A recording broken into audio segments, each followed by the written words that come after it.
نکاح کے موقع پر کوئی دعوت طعام نہیں ہے. اسلام کے اندر نکاح کے وقت دعوت طعام کا تصور ہی نہیں ہے. نہ قرآن کے اندر یہ بات موجود ہے، نہ حدیث کے اندر بات موجود ہے، نہ صحابہ اکرام علیہم رضوان کا یہ طریقہ ہے.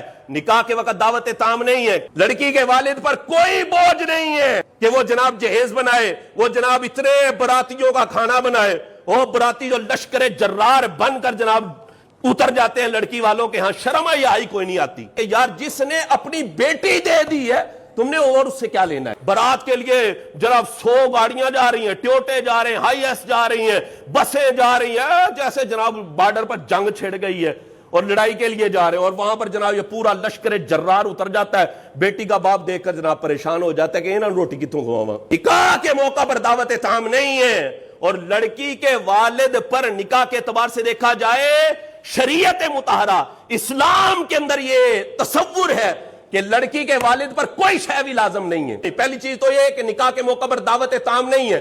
دعوت طعام صرف ایک جگہ پر ہے اور وہ ہے ولیمے پر. نبی کریم علیہ السلام نے ارشاد فرمایا اولم ولو بشاۃ. حضور نے فرمایا ولیمہ کرو اگرچہ ایک بکری کے ساتھ ہی ولیمہ ہو. ولیمہ دعوت طعام ہے. نکاح کے موقع پر دعوت طعام نہیں ہے. ہم نے بڑا بوجھ ڈال دیا، یقین کریں. پھر جہیز والی نوست یہ پتہ نہیں کہاں سے نکل آئی ہے جناب. لڑکی والوں پر جہیز لازم ہے، حالانکہ اسلام کے اندر جہیز کا تصور ہی نہیں ہے. اسلام کے اندر وراثت کا تصور ہے. اسلام وراثت کا درس دیتا ہے. باپ مر جائے تو بیٹی وارث بنتی ہے. بیٹے کو جتنا حصہ دیا جاتا ہے بیٹی کو اس کا آدھا دینا لازم ہوتا ہے. لیکن ہم جہیز دے کر ہم کہتے لیتی یہ خوش رہی ہیں، کوئی شے منگی نا اے پرا نے تیرے نہ کو کی لینا ہے تو اے لے جا بس اے تیرا. یہ ہندوانہ طریقہ ہے، کیونکہ ہندوؤں کے ہاں وراثت ہوتی کوئی نہیں تھی.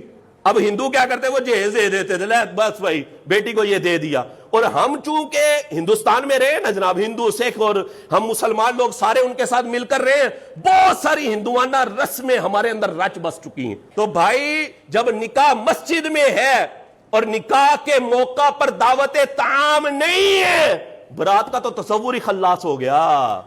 یہ برات والا کہاں سے سسٹم آ گیا؟ اتنی بڑی برات لے کر لشکر جرار لے کر بیٹی والوں کے ہاں اتر جاتے ہو. شرم حیا ہونی چاہیے. صرف چند افراد جائیں، زیادہ سے زیادہ 4 سے 5 افراد جائیں. نکاح ہو، نکاح کرنے کے بعد رخصتی ہو، بیٹی کو گھر لائیں اور اگلے دن ولیمہ کیا جائے. وہ ہے دعوت طعام. لڑکے پر خرچہ لازم ہے، لڑکی والوں پر کوئی خرچہ لازم نہیں ہے. شریعت یہ کہتی ہے، اسلام یہ کہتا ہے، نہ جہیز دینا لازم ہے، نہ دعوت طعام کھانا وانا پکانا لازم ہے، نہ کوئی اور چیز بیٹی والوں پر لازم نہیں ہے. لڑکے پر لازم ہے، اس کا گھر بس رہا ہے. شریعت کہتی ہے لڑکا کے مار دے گا. لڑکے پر لازم ہے کہ وہ اپنی بیوی کو سکنا یعنی رہائش کے لیے کوئی مکان یا کوئی کمرہ دے. یہ لڑکے پر لازم ہے. پھر لڑکے پر لازم ہے نان و نفقہ دینا، خرچہ دینا. یہ لڑکے پر لازم ہے. پھر ولیمہ کرنا یہ بھی لڑکے پر لازم ہے. لڑکی والوں پر کوئی شے بھی لازم ہے نہیں.